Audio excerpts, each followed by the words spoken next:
AgroSolutions, c'est quoi? C'est quoi cette société AgroSolutions? Donc, AgroSolutions, c'est un cabinet d'expertise, et je le dis bien expertise, le mot est important, conseil en agriculture et environnement. On est une cinquantaine, la majeure partie est basée à Reims, donc dans le Grand Est, mais on intervient sur tout le territoire national.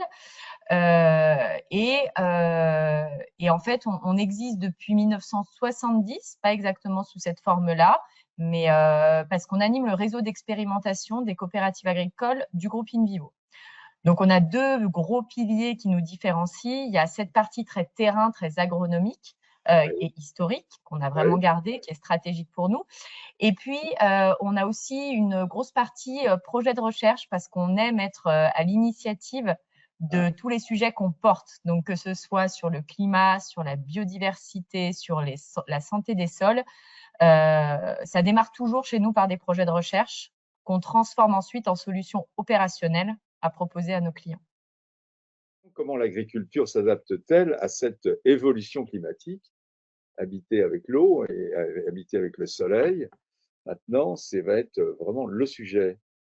En introduction à ma réponse, je dirais en effet que donc AgroSolutions, voilà, historiquement, on a cette partie très agronomique terrain qu'on a diversifié il y a quelques années avec pour mission de reconnecter l'agriculture avec les territoires, l'agriculture avec le consommateur final, et ça passe. C'est pour ça on est dans cette association.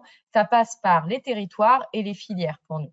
Donc voilà, c'est très important de créer des projets de territoire qui soient résilients et qui soient écosystémiques, assez globaux.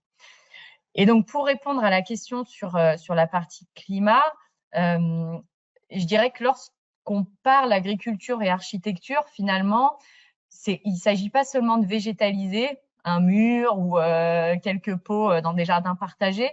L'objectif pour nous, en tout cas, quand on accompagne nos clients, c'est de réinventer des infrastructures urbaines en les rendant productives, climatiques, énergétiques et évidemment nourricières.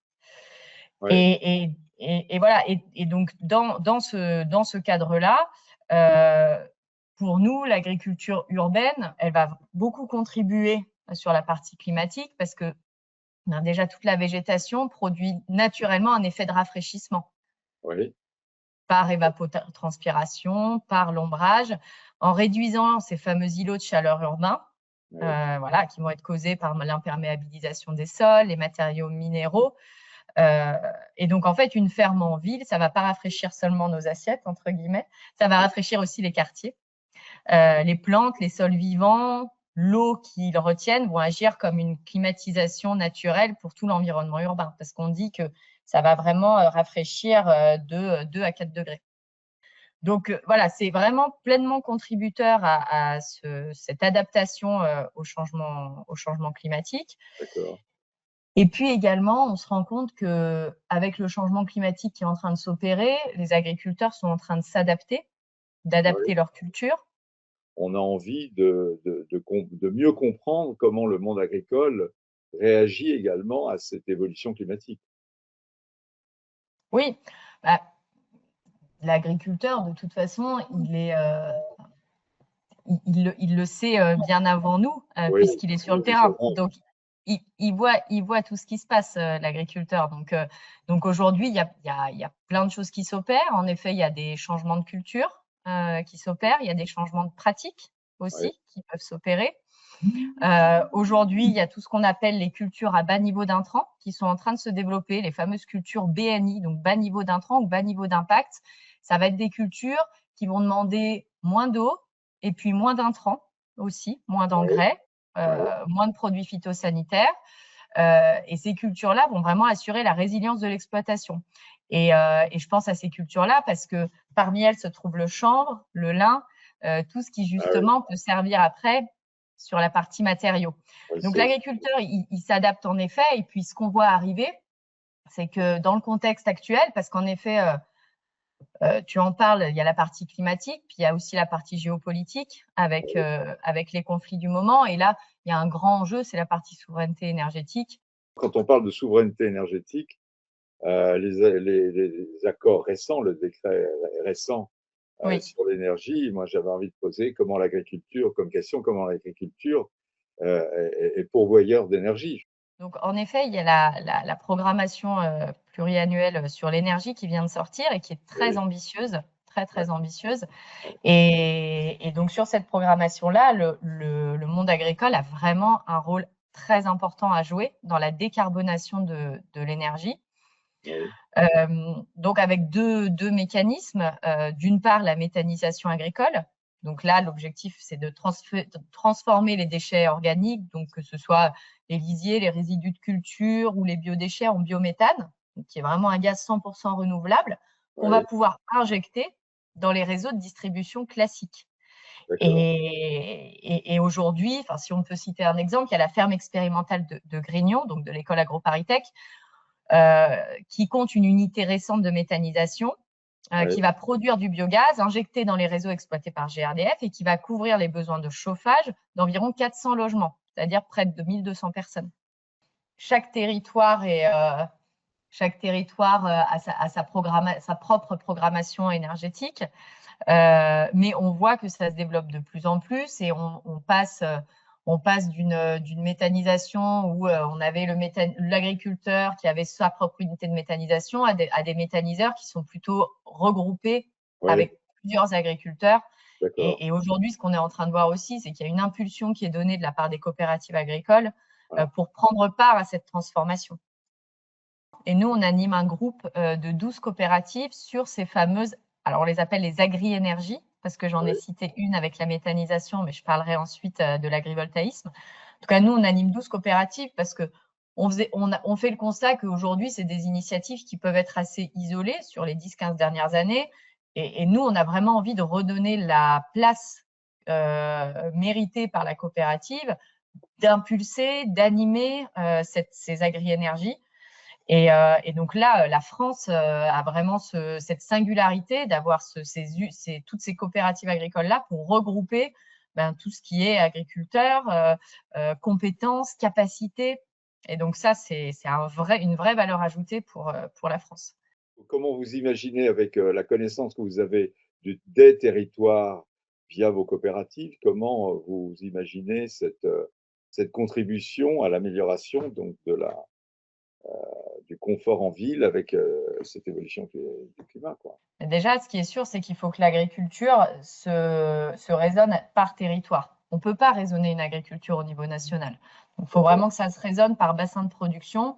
d'accord, Et donc, pour ça, il faut que l'agriculteur, mais surtout la coopérative, ait une vision exhaustive de son territoire, c'est-à-dire quels sont les projets qui vont arriver, quels sont toute la partie juridique, les SCOT, les SDAGE, tout ouais, ça, pour qu'ils ouais, sachent exactement où sont ces aires d'alimentation de captage, quels sont les projets énergétiques qui vont arriver. Parce que, encore une fois, l'agriculture, ça se raisonne vraiment à un niveau territorial. absolument. Et demain, en effet, ce qu'on peut imaginer, c'est que tous les bassins de production vont clairement changer. Et donc là, il va y avoir un vrai rôle des coopératives d'aller conseiller ou en tout cas accompagner l'agriculteur dans ces changements de pratiques.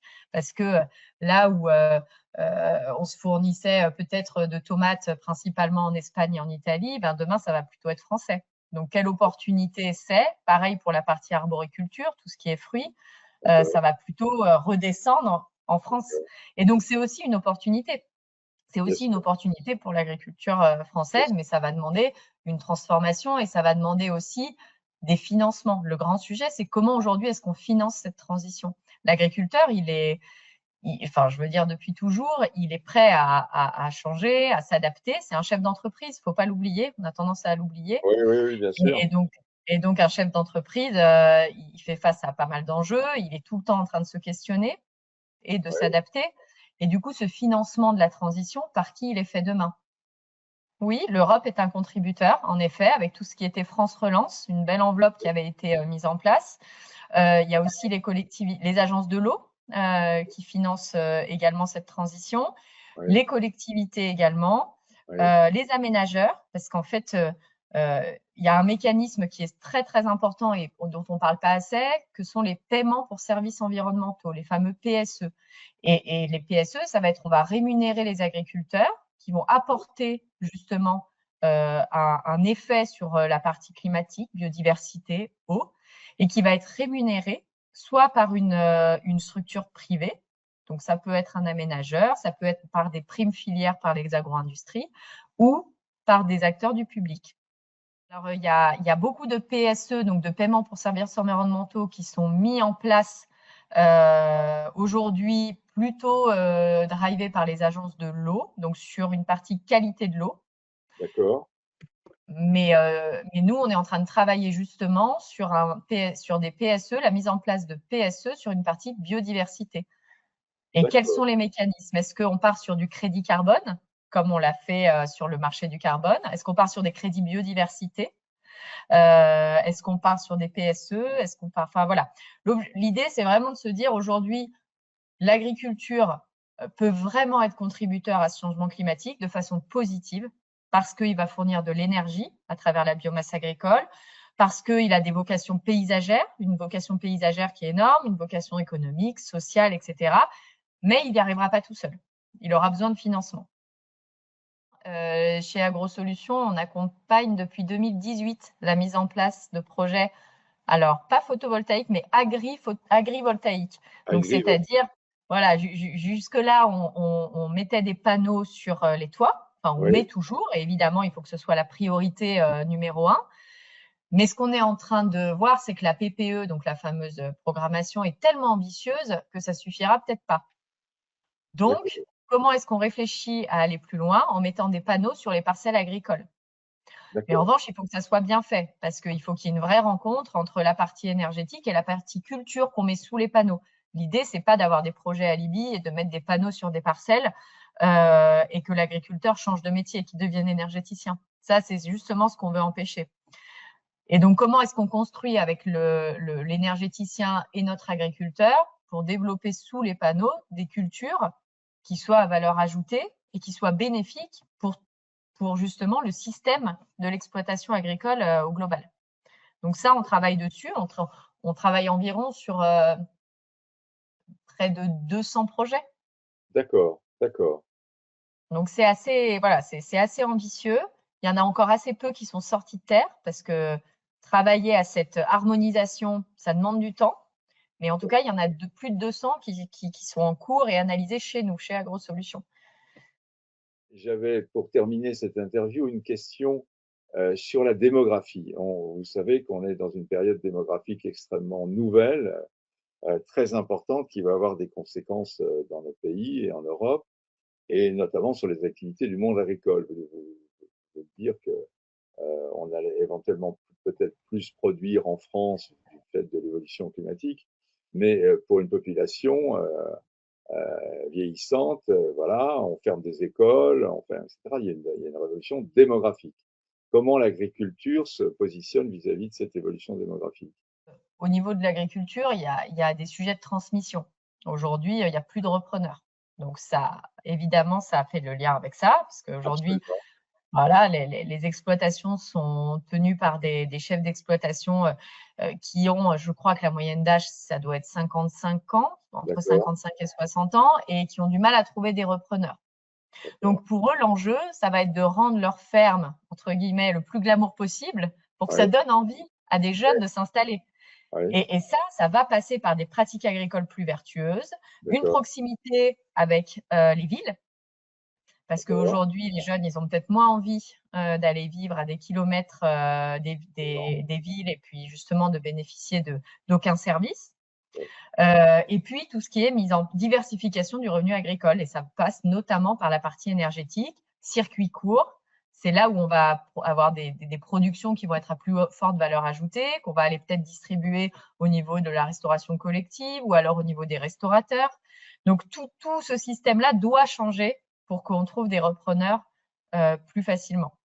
Après, en effet, au niveau européen, c'est compliqué. Par contre, dans le monde, la population continue de grandir, hein. oui, oui, bien sûr, Donc, mais c'est notre sujet, peut-être qu'en effet, et voilà, il y aura aussi un sujet vrai européen. sujet d'export qui Oui, va se développer. Et qui dit export dit des tailles un peu plus importantes des exploitations. Et ce qu'on remarque, c'est que demain, il y aura sûrement une dualité entre des fermes qui resteront assez petites avec du maraîchage ou de l'arboriculture, puisqu'on va pouvoir enfin en cultiver, comme il Oui, fera un peu plus chaud. oui, Et de l'autre côté, la dualité, c'est qu'on aura des très grosses fermes grandes cultures. Alors, j'ai l'exemple du Brésil en tête, évidemment, on n'en sera pas là, mais en tout cas, on va s'en rapprocher. C'est des exploitations qui se remembrent au fur et à mesure. Donc, on va passer de 150 à 500 hectares. Et d'accord. là, on va faire de l'export de Donc, céréales, beaucoup plus. le sujet est à plusieurs échelles. Effectivement, donc ça rebondit sur cette réflexion sur les territoires à différentes échelles qu'on Mmh. a effectivement dans l'aménagement. Donc on voit que vous avez donc des exemples, et c'est ça qui est très intéressant, des exemples d'évolution donc des exploitations. Vous avez des exemples d'évolution des pratiques donc par les agriculteurs, et puis cette évolution sur l'énergie qui est également quelque chose de très important. Et c'est sur ces évolutions-là que on voulait vous interviewer aujourd'hui pour partager effectivement avec le monde de l'aménagement des territoires ces évolutions. Et je pense qu'il y a effectivement, dans le cadre de notre futur thème 2026, art urbain dans les territoires, comment vivre avec la chaleur, avec le soleil, je veux dire. Voilà, on comprend qu'il y a des pistes d'évolution. Et si vous avez effectivement ces exemples en tête, on sera très intéressé de pouvoir les partager, notamment avec les nouveaux élus suite aux échéances municipales du mois de mars. Merci beaucoup, Ludivine. Merci beaucoup pour cet éclaircissement pour ces points de vue. Et puis à bientôt. Merci à vous. À bientôt. À bientôt.